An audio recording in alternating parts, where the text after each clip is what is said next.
उत्तर प्रदेश में सबसे बड़ा जुर्म है मुसलमान होना, और बदकिस्मती से मैं मुसलमान हूं। नमस्कार दोस्तों, आज मैं आपसे एक ऐसे विषय पर बात करना चाहता हूं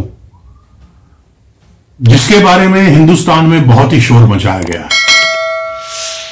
और लोगों ने वक्त वक्त पर अपनी अपनी बिलों से निकलकर हिंदुस्तान को कोसने, खासतौर पे हिंदुओं को कोसने में कोई कसर नहीं छोड़ी है। आया चले गए, मेरी बुआएं चली गई, लेकिन मेरे बाप नहीं गए। उन्होंने कहा कि नहीं, हम रहेंगे हिंदुस्तान में। तो अब हम हिंदुस्तान में हैं, हिंदुस्तान को हमने चॉइस किया, तो अब जो सजा मिले वो जाहिर सी बात है, इसका मतलब वो सजा हमारे लिए है, हमने खुद कबूल की है ये सजा। तो आप कोई इल्जाम लगा दीजिए, आप आतंकवादी बना दीजिए, मुझे तालिबानी गिरोह का हेडक्वार्टर बना दीजिए। कहते हैं कि डर दो तरह के होते हैं, एक भीतर का डर और एक बाहर का डर। भीतर का डर ज्यादा खतरनाक होता है क्योंकि वो आपको कई तरह के मानसिक रोग, एंजाइटी या जिसे कहते हैं चिंता, अस्वाद, ये सब बढ़ाने का काम करता है। जबकि बाहर का जो डर है वो आडंबर, छल, कपट, इन सब चीजों को खड़ा करता है। तो हिंदुस्तान में आजकल बहुत से लोग ऐसे हैं जो भीतर के डर की वजह बाहर के डर की अपनी पुंगी बजा रहे हैं। आज ही एक नया बयान आया है, जो वैसे बयान तो वो परसों दिया गया है, वो है मुनव्वर राणा साहब का। वो कहते हैं कि मुझे इस देश में डर लगता है,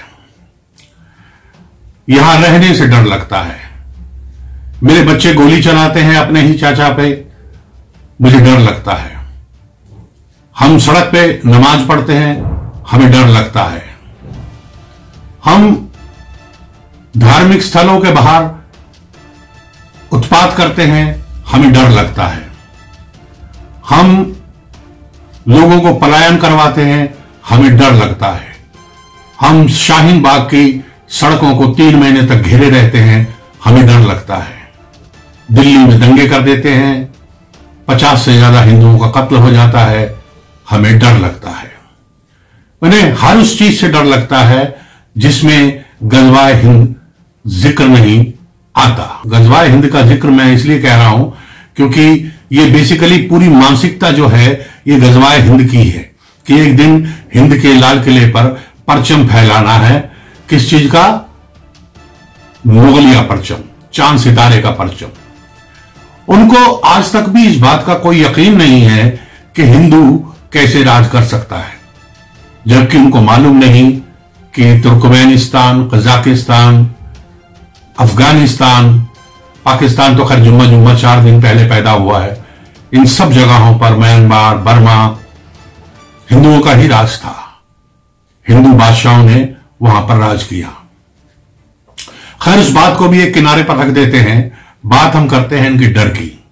तो इन्होंने डर के ऐसे ऐसे झूठ पाले हुए हैं जिन्हें देखकर, जिन्हें सुनकर, जिन्हें पढ़कर आपको ऐसा लगता है कि क्या वाकई में हिंदुस्तान में इतना बुरा माहौल है कि यहां पे आदमी डर कर जिए?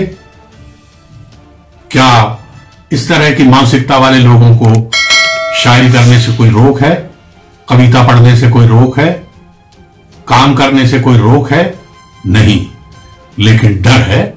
किस चीज का डर है ये नहीं पता, लेकिन डर है। हमें कुछ ऐसा डर है कि अगर योगी साहब दोबारा सत्ता में आ गए तो मैं पलायन कर जाऊंगा। ये मुनव्वर राणा साहब कहते हैं, जो माता जी की कविताएं पढ़ते रहते हैं बहुत ज्यादा।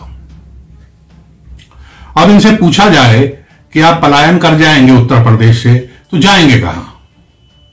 हिंदुस्तान में तो हर जगह बीजेपी की सरकार है, तकरीबन राज्यों में बीजेपी की सरकार है, केंद्र में बीजेपी की सरकार है, तो आप पलायन करके भागेंगे कहां?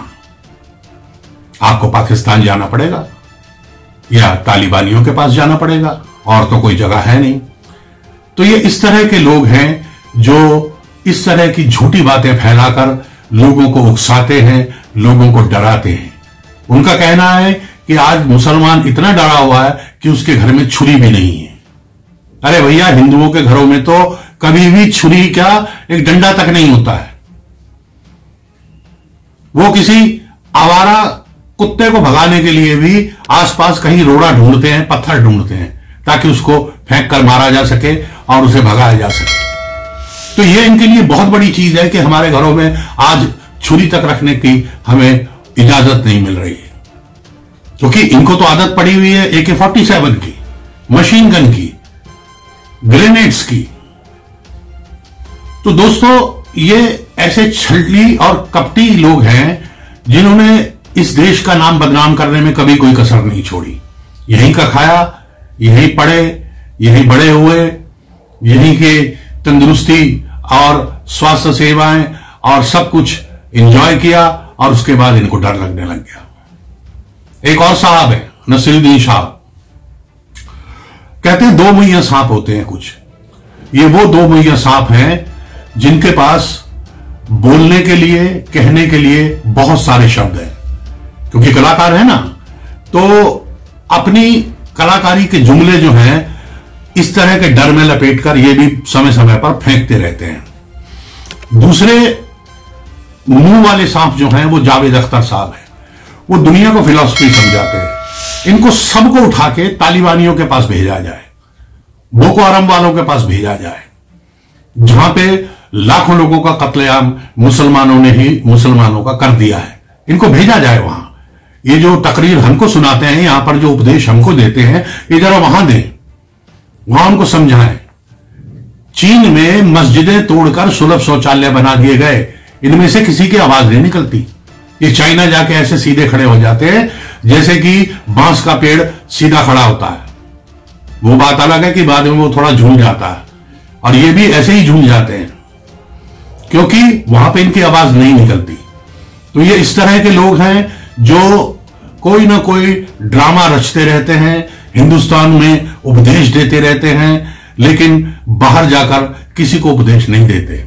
वहां जाकर सिर्फ वहां की यात्रा एंजॉय करते हैं, वहां के बादशाहों के पैसे एंजॉय करते हैं, वहां जमीनें खरीदते हैं, वहां महल बनाते हैं, बस और कुछ नहीं करते। एक और साहब हैं जो बहुत ही बड़े कलाकार हैं। उन्होंने आज से 10 साल पहले की बात है, राष्ट्रीय ध्वज को लहराते समय उसे सल्यूट तक नहीं किया था, और तब वो उपराष्ट्रपति थे।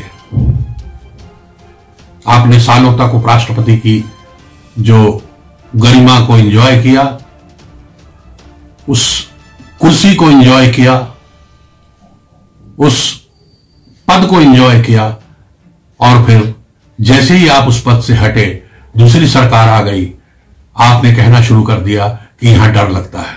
डर तो लगेगा ही, डर आपके भतीजे या भांजे जो भी हैं मुख्तार अंसारी को लगेगा ही। इन सब की पीड़ा दरअसल यही है।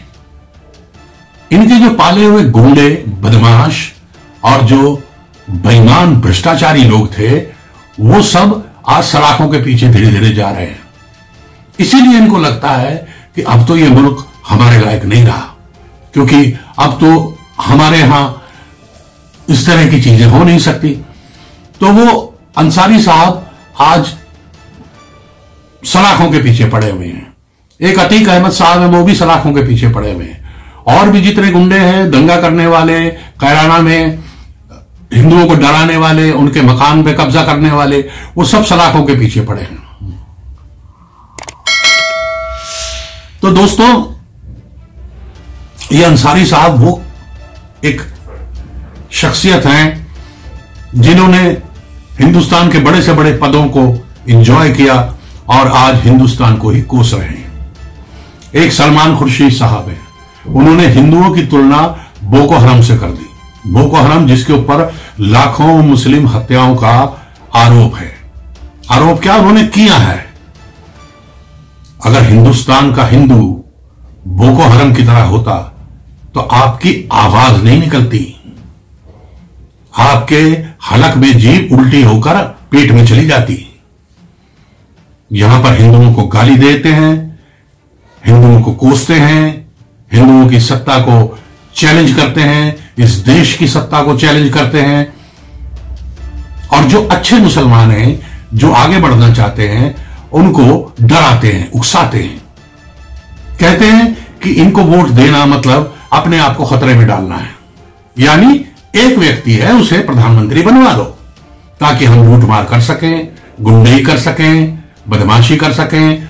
हमें ऐसे लोगों से संभल के रहना है। कोई 2 उंगलियां सांप है, कोई 3 उंगलियां सांप है। ये सब वो कलाकार सांप हैं जो अपने बिल से बाहर आते हैं, 2-4 शरीफ लोगों को डसते हैं और फिर अपने बिल में वापस घुस जाते हैं। तो ये सब वो स्वांग है जिसे सुनते सुनते हम इस उम्र में आ गए हैं। लेकिन अब हिंदुस्तान बदल गया है। यहां पर अब इस तरह का खेल, इस तरह का तमाशा, इस तरह का जो स्वांग है वो कतई नहीं चलेगा। तो दोस्तों, इन सब पे नजर रखिए। ये बहुत ही खतरनाक प्राणी हैं। इनके 4 पैर नहीं 8 पैर हैं। 4 ये अपने अंदर रखते हैं और 4 ये जमीन पे चलने के लिए इस्तेमाल करते हैं। और इनके हाथ तो पता नहीं कितने हैं। तो इन पे नजर रखिए। अपने वोट को बहुत ही सोच समझ कर इस्तेमाल करिए। दूरी बनाए रखिए, मास्क पहनिए और अपनी सेहत का ख्याल रखिए। नमस्कार। जय हिंद, जय भारत, वंदे मातरम।